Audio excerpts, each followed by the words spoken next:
His Holiness Radhanath Swami Maharaj is one of the most prominent spiritual leaders of the world today. Devotees across the world are giving heartfelt offerings to His Holiness Radhanath Swami Maharaj on his Vyasa Puja. In my little way, I am also trying to give my offering by sharing Maharaj's qualities. Although Maharaj has unlimited qualities, but below, I am sharing 7 wonderful qualities of Maharaj. Hare Krishna. A perfect disciple, he assimilates the instructions of his Guru in his heart, and in spite of challenging circumstances, he continues carrying forward the instruction of his Guru without any selfish desires. His Holiness Radhanath Swami Maharaj is one of the best examples of an ideal disciple. As a 19-year-old teenager, Maharaj left his home in USA in search for the truth. Like rest of the youngsters of his age, he did not just want to have good career, make money, get married, produce children and just finish his life.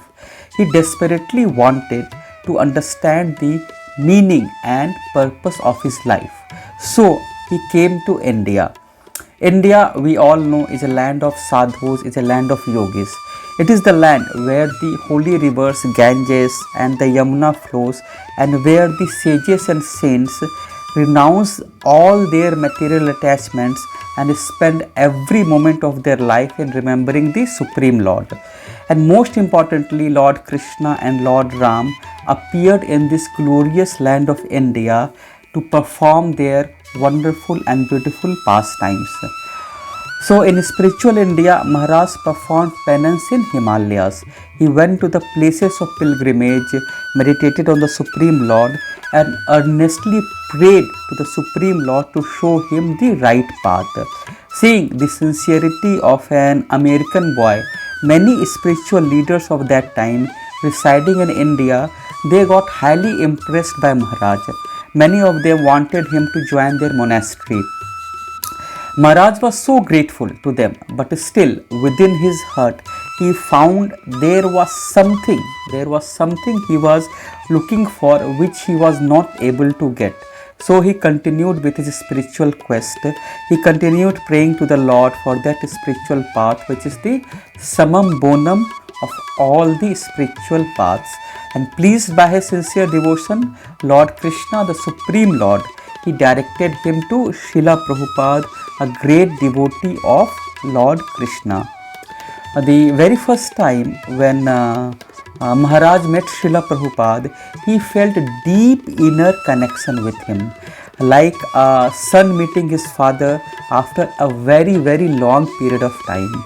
He experienced great satisfaction, great inner joy and felt protected in the company of Srila Prabhupada.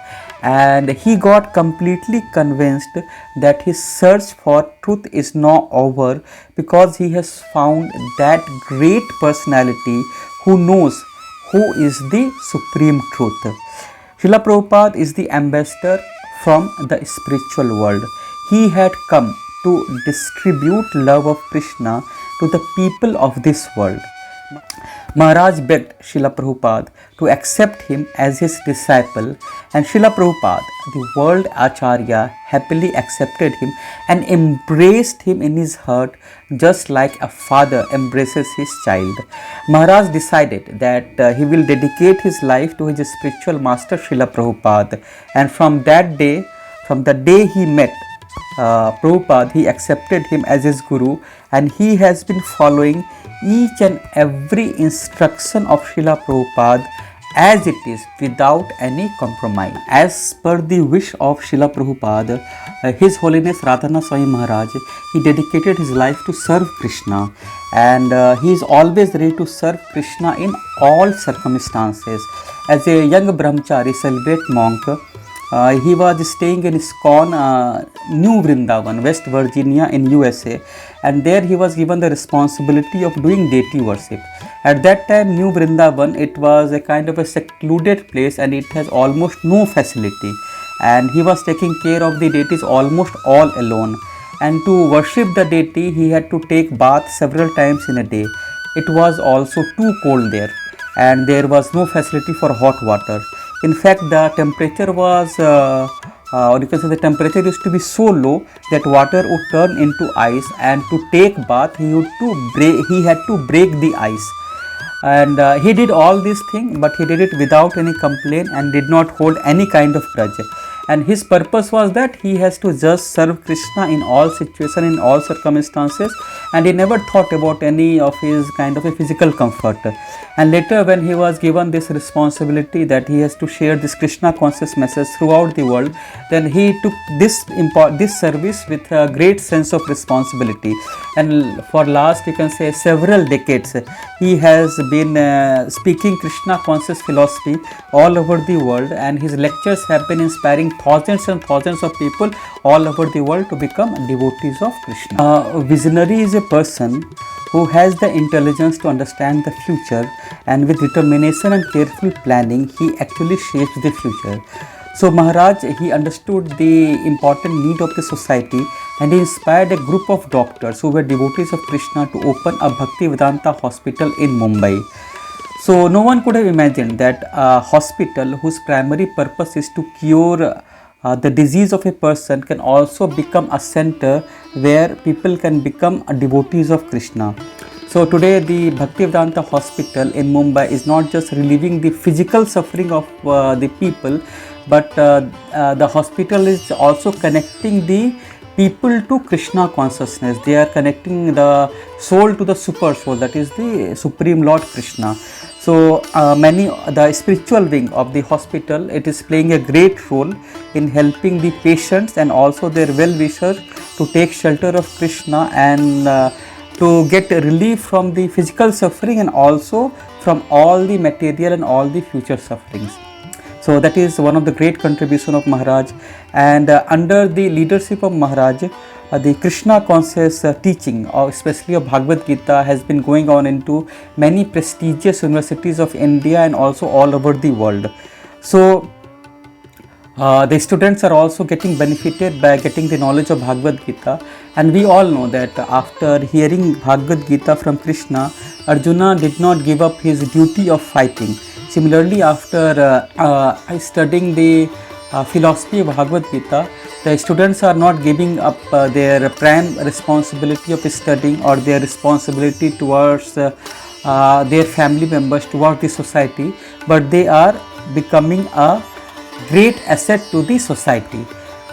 So this all is happening under the guidance of Maharaj, and along with that the preaching of Bhagavad Gita is going on into multinational companies also, and there are many working professionals who are also getting connected.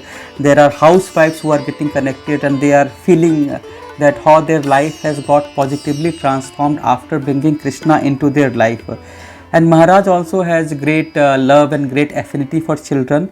And children, we all know that because of their age, they have specific needs, specific care has to be given to them.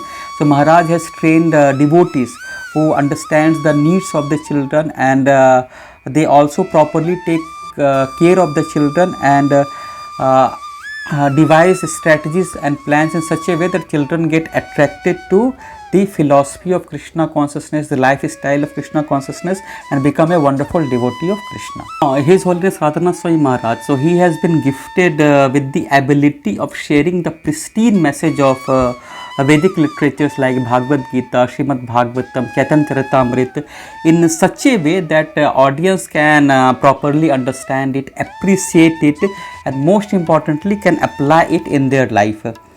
Now he communicates with the audience who are from diverse, you can say, cultural background. So he is an expert in cross-cultural communication. So whether he is speaking to the top bankers at HSBC London or to the top technocrats at Microsoft, Google, Facebook, Intel, Oracle and so on, or whether he is speaking to the students at the universities like Oxford, Cambridge, Harvard, Stanford. So he is able to communicate in such a way that everyone can understand the need and importance of inculcating spiritual values of love, selflessness, gratitude, compassion in their life. And when Maharaj is speaking to devotees in the temple or in his famous Kartik Yatra, then through his mellifluous words, he shows the glimpse of the spiritual world to us. His Krishna conscious lectures are so engaging and so inspiring that it quickly connects our heart to Krishna.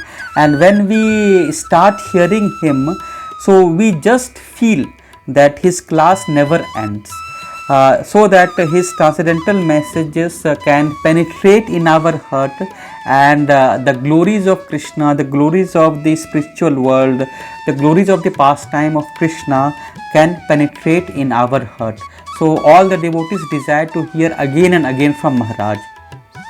So Maharaj's heart is full of compassion, and because of his compassion only that he wants that each and every soul should get connected to Krishna, because once we get connected to Krishna, once we bring Krishna in our life, then all our miseries are going to get resolved. And this is the reason that Maharaj has started a midday meal program, and as part of the midday meal program, thousands of children who are coming from humble background, they are not just getting the food, but in fact they are getting Krishna prasadam, which is not just nourishing them physically, but the prasadam is actually nourishing their soul and helping them to connect to Krishna. And not just that, Maharaj is also organizing a Barsana eye camp, where thousands of villagers who are like residents of Vrindavan, the Brajbasis, so they get free eye treatment. So it is a great way of serving the Dhamvasis, serving the Brajbasis. Under the able leadership of Maharaj, different devotees from different backgrounds, they are coming together and engaging in the service of Krishna. So devotees are giving up all their material designations. They forget their caste, creed, color, nationality, gender, because everyone understands that we are all part and parcel of Krishna. That is the only identity which everyone is having. And the purpose of life is to live for Krishna, is to serve Krishna and to serve devotees. So that is the understanding everyone is having. So today we see that temples like in ISKCON Chowpatty, Mumbai, or whether it in Pune or in Kolkata, other places also, these have become like model temples which are inspiring devotees all over the world. And because in these temples all the devotees come together, the Grihasthas are there, Brahmacharis are there, and they come together and they have love and respect for each other, they care for each other, and they come together to serve the mission of Srila Prabhupada. They serve together so that they can spread the message of Krishna, so that they can spread the glories of Krishna. So all this has been happening because of the inspiration of Maharaj. So Maharaj has inspired hundreds and thousands of devotees to lead various projects which is helping in the growth of ISKCON all over the world. Srila Prabhupada, one of the most prominent spiritual leaders of the modern time, he trained disciples so that his disciples become great leaders. And following the footsteps of Srila Prabhupada, His Holiness Radhanath Swami Maharaj has also created many leaders who are right now engaged in spreading the glories of Prabhupada, engaged in spreading the message of Krishna all over the world. And under his guidance, they are playing a pivotal role. So there are so many of them. Just to name a few, His Holiness Bhakti Rasamrit Swami Maharaj is there, His Grace Radha Gopinath Prabhu is there, His Grace Krishnanand Prabhu is there, His Grace Radhesam Prabhu is there, His Grace Gaurang Prabhu is there, His Grace Gaur Gopal Prabhu is there. So they are like all over the world, they are spreading the glories of Krishna. Like His Grace Radhesam Prabhu, he has been preaching in many prominent colleges of India, and His Grace Gaur Gopal Prabhu is today one of the most popular motivational speakers all over the world, and his talks are based on the teachings of Bhagavad Gita, on the teachings of Maharaj. So Maharaj has created so many spiritual leaders who are engaged in spreading the glories of Krishna all over the world. So this is you can say one of the great glories of Maharaj.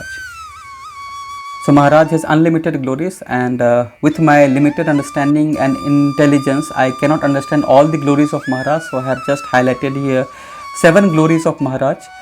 And on this auspicious Vyasa Puja ceremony of His Holiness Radhanath Swami Maharaj, my spiritual master, I beg at his lotus feet that he showers his blessing upon me and give me intelligence, give me faith, give me determination, so that I can sincerely and seriously practice the philosophy of Krishna consciousness, and I can be engaged in the service of Krishna throughout my life. Hare Krishna.